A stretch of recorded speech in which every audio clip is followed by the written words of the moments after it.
so frickin' famous. You're listening to Allow me to play for you the music of my people. Podcast. Hello, and welcome to the Podcast episode 34, where today we're going to be discussing the Fender cease and desist.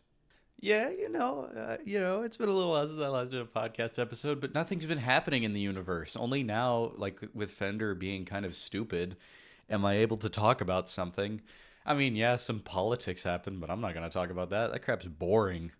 So, the whole guitar industry is kind of, the guitar industry along with, guitar fans are kind of in an interesting situation right now because Fender recently filed a cease and desist against a Chinese company over the replication of the Stratocaster shape, which is one of the most iconic electric guitar shapes ever made. It's the one with the two horns, with the one horn being slightly taller than the other.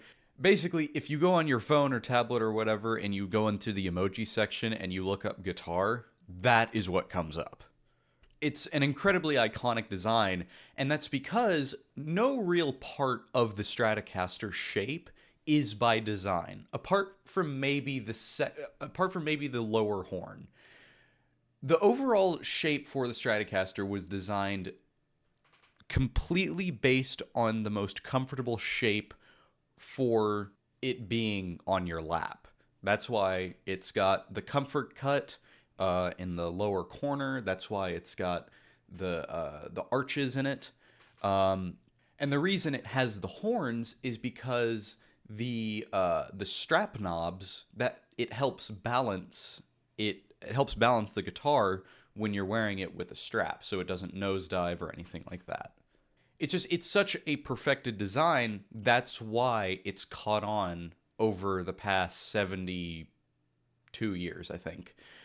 And I mean, and it's not only the Chinese, Amazon, Temu, or whatever companies that are copying it. I mean, look at PV, look at PRS, look at Ibanez, look at Area Pro 2. Literally any company that has ever existed that focuses on electric guitars, they have most likely made some kind of Strat copy. And again, that's because the Stratocaster shape just works. It's the most comfortable. It's become so iconic. And overall, it's a very just dramatic and it's a good shape. It looks good. It was invented by Leo Fender, the founder of Fender, in 1954, again, just because he wanted a guitar that just fit perfectly in your lap. And I want to make this point very, very plain. Leo Fender never copyrighted the Stratocaster shape. He only wanted to protect the headstock, which is the piece on the top of the neck. That is the only part that he protected. The Stratocaster shape is up for public domain and has been since its production, until now at least, kind of. And of course, not every company is just going to exactly copy the Stratocaster to a T, because that's just common sense. They're going to make their own thing. Otherwise, it's not exactly competition, it's just copying. So, you may see a Strat copy that doesn't have the input jack on the front. It may be on the side. You may see a Strat with the horns. They may be taller or skinnier. You may see a Stratocaster where the base of the body is a lot thicker. Just anything like that. Oh, wait, no, hold on. I'm sorry. I was mistaken. Let me correct myself. So the cease and desist they sent out was actually towards, this is actually so much worse, a family-run guitar company based in the U.S., LSL Instruments. And I'm getting this information from GuitarWorld.com. Let me read this. As per documents obtained by YouTubers Philip McKnight and Tone Nerd, Fender sent the cease and desist letter via its lawyers Bird and Bird to a small family-run guitar company based in the U.S., LSL Instruments. Let's see. The letter is allegedly part of a number of cease and desists sent to a range of U.S.-based builders ordering them to halt production. McKnight claims to have heard from at least half a dozen firms who have received such correspondence. And if I remember correctly, basically Fender is not only asking them to cease the production of all the Strat shapes, but they're also ordering that they also be destroyed, which is pretty wild, especially considering the cost that goes into a lot of guitars. And don't get me wrong, a lot of guitars can be relatively cheap. I say cheap for a guitar. And that's really based on the wood that they use. I mean, you could have a mahogany, or you could have... Why am I blanking on wood? Mahogany is the only wood that I can immediately name that they use for guitars, but you know what I mean. Basically, just the quality of the wood not only relates to the cost of the guitar just because how solid or rare or whatever it is, but it also can change the tone of the guitar, which, you know, can make it a lot more desirable.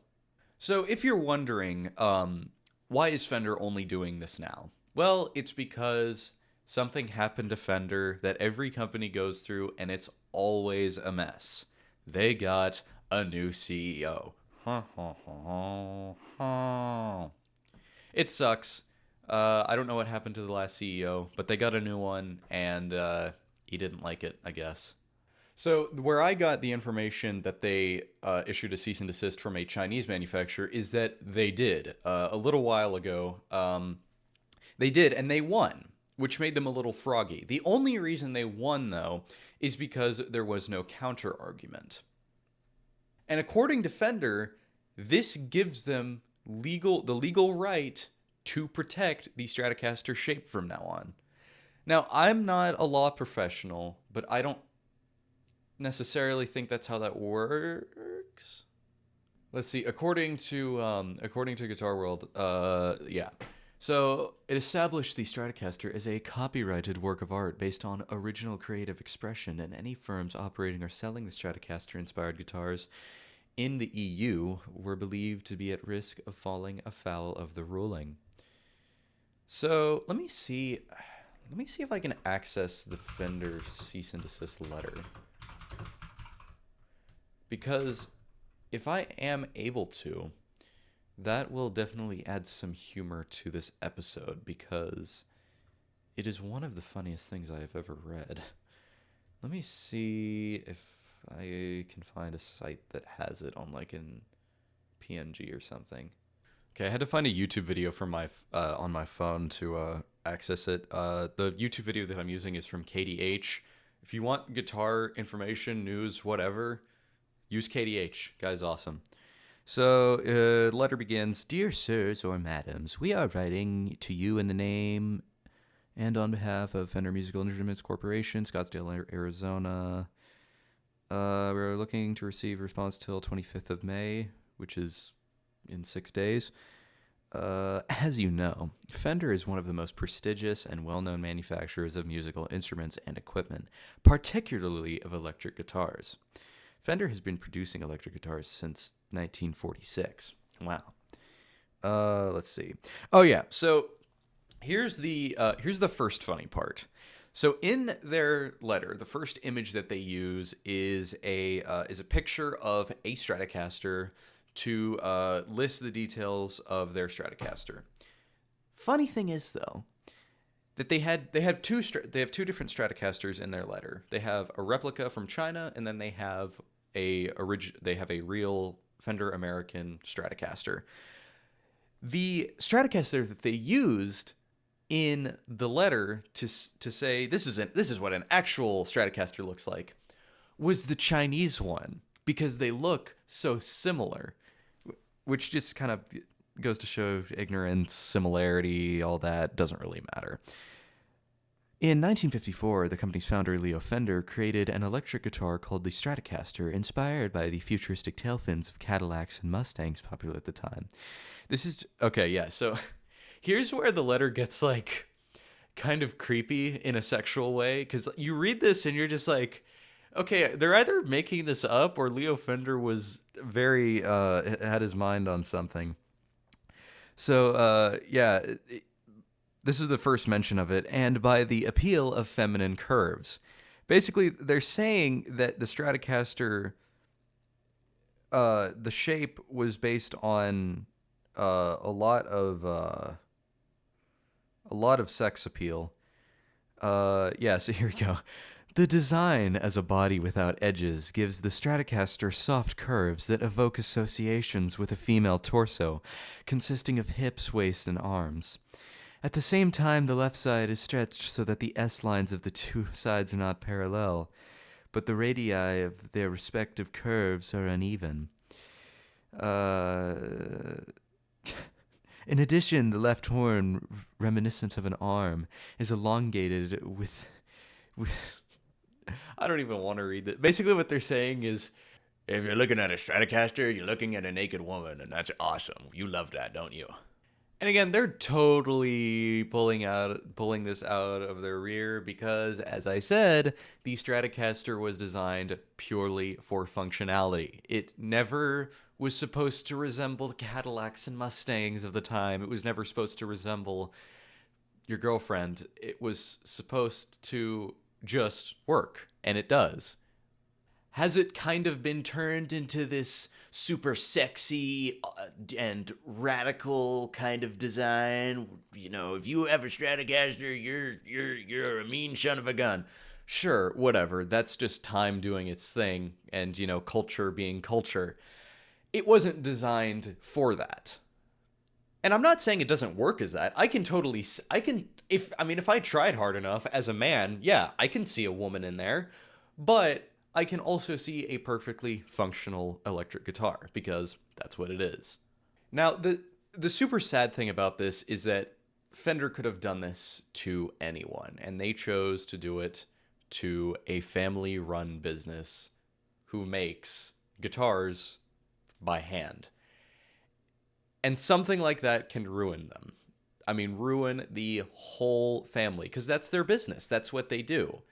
And they have put out a GoFundMe, which, you know, is good. I do, you know, sincerely wish them the best because they really don't deserve to be going through this. And really, if you go on eBay, Amazon, any commerce site of any kind, and you look up Stratocaster body, you will find so many homemade Stratocasters that Fender is going to have a field day if they go through every single one of them.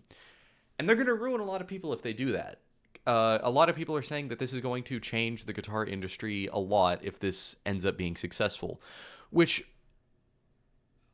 I do have a very optimistic point of view about this. I don't think it's going to work out for Fender. Mainly because, again, the Stratocaster design is 72 years old or something like that. They could have chosen to strike at any given time, and they chose now. And there's just something kind of icky about that, where I think any judge would look at that and just be like, yeah, no. Because they're being pretty irrational. It's one family business, and if they're going to do it to one, they're going to do it to a bunch of them if this goes through. Being a luthier at home, being a stay-at-home luthier, it's a pretty awesome kind of hobby. It's not lucrative. I mean, it generates quite a good amount of money depending on, you know, the quality and, you know, the kind of wood that you use. It does well. And, you know, I understand there are other guitar shapes out there like the Telecaster, the SG, the Les Paul, all of that. But the Stratocaster is just such an iconic and desirable shape that I think if that whole design is taken away from a lot of people, then it's going to suck because what they're going to be left with is either a shape that they don't necessarily want, or they're going to be left with a genuine Stratocaster from Squier or Fender or whatever that costs them a lot more money. Because the great thing about having Strat copies is that sometimes they can be cheaper. One of the cheapest Stratocasters that you can get is like a Squier Mini, and those have gone up $100 in the past decade. And plus, they're minis, so I mean, they're not the full size thing. I mean, the next cheapest thing would probably be some kind of Squire Stratocaster. Oh Lord, I forget my kind of levels of Stratocaster. But I mean, that's going to cost you in between $300 and $400, and then you go into the Fenders, then you're going into in between $500 and $1,000. It's just a whole situation that Fender has put themselves in that I don't see working anytime soon. The Leo Fender designed the Stratocaster to be used by everyone. Whether he did that intentionally or not, I don't know, but I appreciate him for doing that because it's allowed a lot of guitar manufacturers to make some absolute greats. I mean, I have 5 different Stratocaster shapes. One of them is a Squire. And so, I mean, according to Fender, basically all of my guitars should be thrown in the dumpster. Well, beat with a hammer, shot, burnt, and then thrown in the dumpster. Just in the end, it's a situation that sucks. It's ugly. Even if it doesn't work out, it really should never have happened because it made a family-owned business start a GoFundMe, which is, something that is great. I'm very glad GoFundMe exists, but it sucks when you have to make one. So, with that, I think that is all I have to say. Have a good day, and